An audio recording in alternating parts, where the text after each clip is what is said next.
Pada kesempatan kali ini, saya akan melakukan hot dan cold backup, dan juga log-based recovery. Sebelumnya, untuk melakukan hot backup, kita harus memastikan bahwa server telah menyala, karena kita akan melakukan hot backup.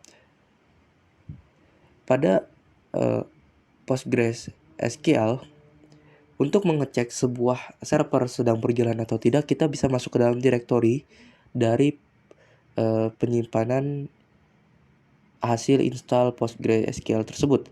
Umumnya terdapat pada program file, kemudian PostgreSQL versinya, kemudian bin. Kemudian kita panggil pg_ctl min d, kemudian direktori data dari server kita. Kemudian kita tambahkan perintah status. Terlihat server telah berjalan dengan PID 10908. Setelah memastikan server berjalan, kita bisa masuk ke dalam pgadmin dengan cara memasukkan username dan juga password dari username tersebut. Terlihat terdapat dua database. Yang pertama adalah data_if4510 dan kedua adalah Postgres. Kita lihat data apa saja yang terdapat pada database data_if4510. Di sini saya akan mencoba menampilkan data apa saja yang terdapat pada tabel if4510. Tabel ini berisi data-data mahasiswa dari kelas IF4510. Kita panggil query select bintang from public.if4510. Terlihat data telah tampil di layar yang berisikan nomor urut, kemudian NIM, kemudian nama, dan juga kelas. Sebelumnya saya telah membuat beberapa backup terkait database yang ada. Saat ini saya akan hapus hasil backupan sebelumnya dan kita akan membuat backup baru. Di sini untuk melakukan backup, kita bisa panggil sebuah perintah yang namanya pg_dump, kemudian min_u yang artinya adalah username, kemudian diikuti dengan username kita yaitu Postgres, kemudian min_w, kemudian min_app yang artinya jenis file yang ingin kita jadikan, yaitu di sini min_app diikuti dengan p yang artinya kita akan membuat sebuah database dengan format file yaitu SQL. Kemudian kita pilih database yang ingin kita backup, kemudian nama file output dari hasil backup tersebut. Terlihat sudah ada file yang telah kita buat yaitu hot_backup1 kemudian jika kita ingin melakukan backup terhadap seluruh database yang kita punya, kita bisa panggil sebuah perintah yang bernama pg_dump all. Kemudian min_u yaitu username, kemudian min_w, kemudian min_app. Dan kita tidak perlu memanggil sebuah database tertentu karena kita akan melakukan keseluruhan backup dari database. Kemudian kita namai file yang ingin kita backup, yaitu di sini saya menggunakan nama file hot_all_backup.sql. Kemudian kita masukkan masukkan password beberapa kali sesuai perintah dari command prompt. Kita lihat hot_all_backup telah muncul. Kita bisa juga lihat isinya hampir sama dengan hasil backup kita tersebut sebelumnya, maksud saya, karena database yang saya miliki hanya 2, dan juga jika kita lihat pada database Postgres di dalam skema dan juga di dalam tabel juga memiliki sebuah tabel IF4510 dan beberapa tabel lainnya yang tidak jauh berbeda dari database data_if4510. Itulah mengapa isi dari hasil backup tersebut tidak terlalu beda. Kemudian di sini kita akan melakukan hot backup dengan cara yang kedua, yaitu menggunakan perintah pg_base backup. Kemudian min d, yaitu directory. Di sini kita akan memilih directory atau folder mana tempat kita akan menyimpan hasil backup tersebut. Di sini saya memilih folder hot backup 2 yang terdapat dalam folder atau directory backup yang terdapat pada partisi hard disk E.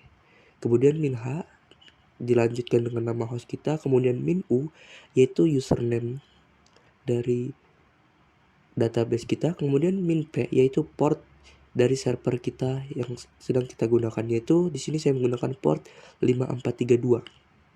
Kemudian min f yaitu jenis file, dan di sini t yang artinya tar.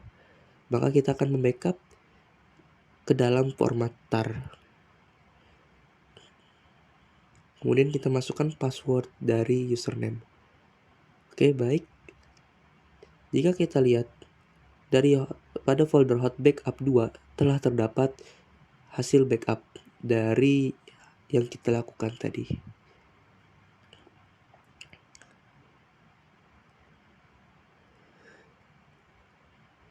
Selanjutnya, kita akan melakukan yang namanya cold backup, yaitu di mana server sedang mati, kemudian kita akan melakukan backup. Di sini kita pastikan terlebih dahulu bahwa server mati. Setelah kita pastikan bahwa server telah mati, cara mematikan server PostgreSQL adalah sama dengan menyalakan, namun diakhiri dengan perintah stop. Kemudian kita masuk ke dalam directory data. Kita tidak akan melakukan perintah di dalam directory bin, namun kita akan melakukan di dalam directory data. Simpelnya kita hanya menyimpan semua file, semua folder yang ada dalam folder data, kemudian kita simpan semua file dan folder tersebut ke dalam format tar dengan cara panggil perintah tar. Kemudian kita pilih nama output yang kita inginkan. Sini saya memilih nama data_cold_backup.tar. Kita lihat di dalam directory data, yaitu dari dalam program files, kemudian PostgreSQL, kemudian versi dari Postgre, kemudian ke dalam data. Kita lihat, nah sudah ada data_cold_backup, yaitu hasil dari backup kita tadi. Kemudian kita pindahkan ke dalam folder yang kita inginkan. Di sini saya masukkannya dalam folder backup yang terdapat pada partisi hard disk E.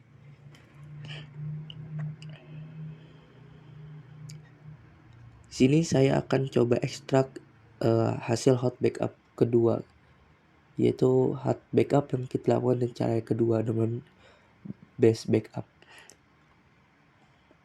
Kemudian di sini kita kembali masuk ke dalam directory bin. Di sini kita akan melakukan yang namanya log base recovery. Pertama-tama kita buat sebuah folder, yaitu data cold backup, yaitu sebuah folder untuk menyimpan hasil cold backup kita sebelumnya. Kemudian kita ekstrak hasil backup sebelumnya. Kita lihat sudah ada di dalam folder cold backup tersebut. Kemudian untuk melakukan log base recovery, kita hanya perlu memanggil pg_rewind, kemudian source pg data, yaitu hasil backup mana yang ingin kita jadikan acuan untuk dilakukan recovery, dan juga target, yaitu directory kita saat ini. Di sini saya menggunakan pg datanya, yaitu /data_cold backup, yaitu tempat kita menyimpan hasil cold backup tadi.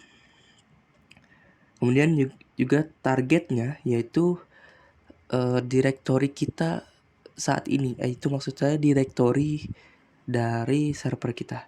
Di sini terdapat keterangan source and target cluster are on the same timeline dan juga PG rewind no rewind required. Kenapa? Karena di sini tidak ada perubahan sama sekali dalam database kita. Tidak ada perubahan dan kesalahan dalam database kita, maka kita tidak perlu melakukan yang namanya log based recovery. Sekian, terima kasih.